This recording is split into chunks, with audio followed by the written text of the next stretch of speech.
Imagine running a massive criminal empire, moving kilos of narcotics across provincial lines, but you never actually touch the drugs.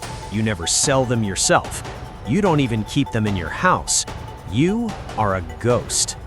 That was the strategy of Nguyen Van Kieu. He thought he had created the perfect firewall between himself and the law. He thought he was untouchable. But on December 15th, that illusion shattered. In a massive coordinated strike involving 10 different police units, the Thanh Hoa police didn't just catch a dealer, they dismantled an entire sophisticated network from the top down. Here is how they did it. To understand why this bust is significant, we have to analyze how this gang operated. This wasn't a street-level deal, it was a logistics company for illegal substances. The ring was centered in Thanh Hoa province, but sourced its supply from Ninh Binh. At the top sat Nguyen Van Kieu, born in 1989. Investigators described his methods as sophisticated and cunning. Kieu operated by two golden rules. Rule number 1, never stay in one place. He moved constantly, renting rooms for only 1 or 2 months before vanishing to a new location. Rule number 2, total separation.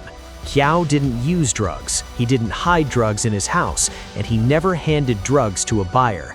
Instead, he used a middleman, Chan Man Kung, to handle the transport, and he used dummy bank accounts not in his name, to handle the money. It was a classic cutout strategy designed to leave no physical evidence pointing back to him. But intelligence officers were already watching. The Drug Crime Investigation Department of Thanh Hoa Police had silently tracked the network's movements. They knew a big shipment was coming. On December 15th, they pulled the trigger. They didn't just go after one person, they deployed 10 separate task forces to strike simultaneously. The first domino to fall was the transporter, Chan Man Kung. A police unit, coordinating with traffic control, intercepted a taxi traveling from Ninh Binh to Thanh Hoa. Inside, they found the payload Kung was delivering to the boss, 9,000 pink pills, synthetic drugs, and a bag of ketamine. That's nearly 1 kilogram of narcotics taken off the streets in a single stop. As Kung was being cuffed, the other 9 police units made their move. The net closed in instantly. In Ninh Binh, they arrested the supplier, Chan Si Loy. In Thanh Hoa, they swept up the lower-level dealers, men like Ha Tang Kien and Lei Xuan Long. These were the guys Kieu used to actually store and split the drugs for retail. And of course, they got the ghost himself. Despite his constant moving in his hands-off policy, Nguyen Van Kieu was arrested. The firewall had failed. In total, 6 key subjects were detained immediately, and 9 others were summoned for questioning. The entire supply chain, from the source in Ninh Binh to the street dealers in Thanh Hoa, was wiped out in a single day. This case highlights a crucial evolution in the war on drugs. Criminals are becoming more bureaucratic, treating trafficking like a corporate business, with remote management and complex financial layers to avoid detection.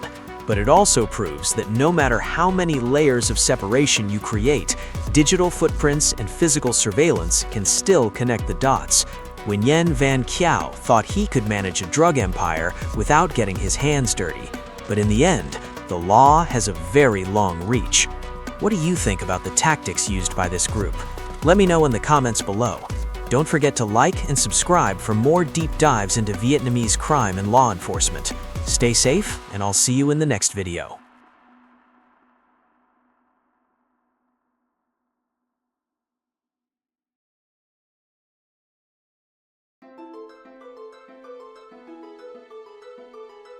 Today, we're diving deep inside a major police operation that brought down a really sophisticated interprovincial drug trafficking ring. Now, this wasn't just some random bust. It was a masterclass in strategy and coordination. So how'd they do it? Let's just start with one number. 9,000. That's how many methamphetamine pills police managed to seize in a single coordinated strike. And, as you're about to see, that was just scratching the surface. Right, so those 9,000 pills plus a bag of ketamine. Turns out, that was just the tip of the iceberg. It was the first clue that investigators had stumbled onto something much, much bigger. a criminal enterprise that was way more cunning than they expected. And that's the big question for us today, isn't it? How do you possibly catch criminals who are masters of evasion? Well, the whole story is right there in the strategy, the timing, and really getting inside the enemy's playbook. It all kicked off when police in Thanh Hoa province started noticing a new pattern. Drugs were flowing into their area from neighboring provinces, and they were being moved around using these really sophisticated methods designed to just fly right under the radar. The cops realized pretty quickly this was no small fry operation. So their response? It was immediate, and it was decisive. They set up what's known as a Chuanon, which is basically a special high-level investigation. And the goal here wasn't just to make a few arrests. No, they wanted to map out the entire network, from the dealers on the street all the way up to the source, and then take the whole thing down in one fell swoop. And that brings us to the main event, December 15th. After weeks of careful surveillance, it was go time. I want you to just picture this. 10 separate police task forces, all ready to move, all set to strike at the exact same moment. This is what a real coordinated takedown looks like. The police strategy was this perfectly synchronized three-pronged attack. It was designed to create total chaos within the network so nobody could warn anyone else. Okay, first prong, the ambush. They hit the courier mid-trip right in his taxi. At that exact same second, the second prong, the sweep. Teams were already arresting the local distributors all across Thanh Hoa. And finally, the third prong. They cut the head off the snake by capturing the main supplier in the next province over. By hitting every level of the pyramid all at once, they made sure no one had time to even send a text. And the result of this incredible synchronized operation? 6 key members of the network arrested. They effectively decapitated the entire organization in just a matter of hours. And here's what they pulled from that courier's taxi during the ambush. Those 9,000 meth pills we talked about, plus a bag of ketamine. All told, that's about 1 kilogram of synthetic drugs. This single seizure just choked off a major supply line to the streets. So who were these people anyway? To really understand how the police took this network apart, we first have to get how it was built. So let's unpack the structure of this criminal ring. Here's the whole chain of command. It started with Chen Si Loi, who was the supplier, working out of Ninh. He'd pass the drugs to Chen Quern, the courier, whose job was to then get them to the ringleader in Thanh Hoa, a guy named Nguyen Van Kieu. From there, Kieu would use his local distributors, Kin and Long, to push the stuff out onto the streets. Spreading it across provinces like this was a deliberate move. It was designed to create confusion and make it harder for any one police force to see the big picture. And here you can really see the crucial difference in their roles. On one hand, you have the brains, Nguyen Van Kieu. He's the mastermind, the organizer. He pulls all the strings from a distance, using burner bank accounts for payments and making absolutely sure he never, ever physically touches the drugs. On the other hand, you've got the muscle, Chen Quern. He's the one taking all the risks, handling the dangerous transport, and making the connection with the supplier. He was the one caught, quite literally, red-handed. And make no mistake, this was not some amateur crew. The police investigation found that all the key players had criminal records. These were professionals, and they had built a closed, very tightly knit network that was specifically designed to keep outsiders, and of course, law enforcement, out. Okay, so let's really dig into the playbook of the ringleader, Nguyen Van Kieu. His entire strategy was built around just one thing, insulation. So how did he try to make himself completely untouchable? Well, his playbook was pretty slick. First off, he was like a ghost, constantly changing his address, only renting apartments for a month or two before just disappearing.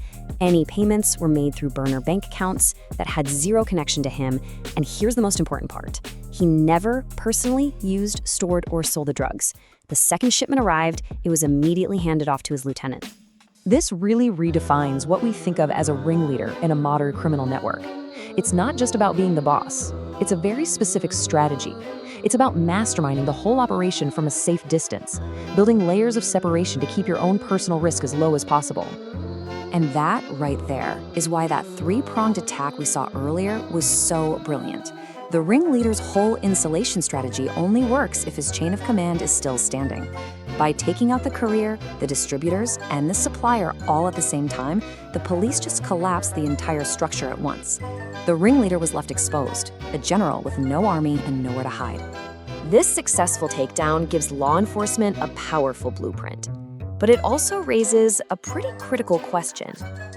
You see, for every network that gets dismantled, you can bet another one is out there watching, learning from those mistakes. So as police tactics get more and more sophisticated, how will the next generation of criminal networks adapt and evolve in this constant cat and mouse game?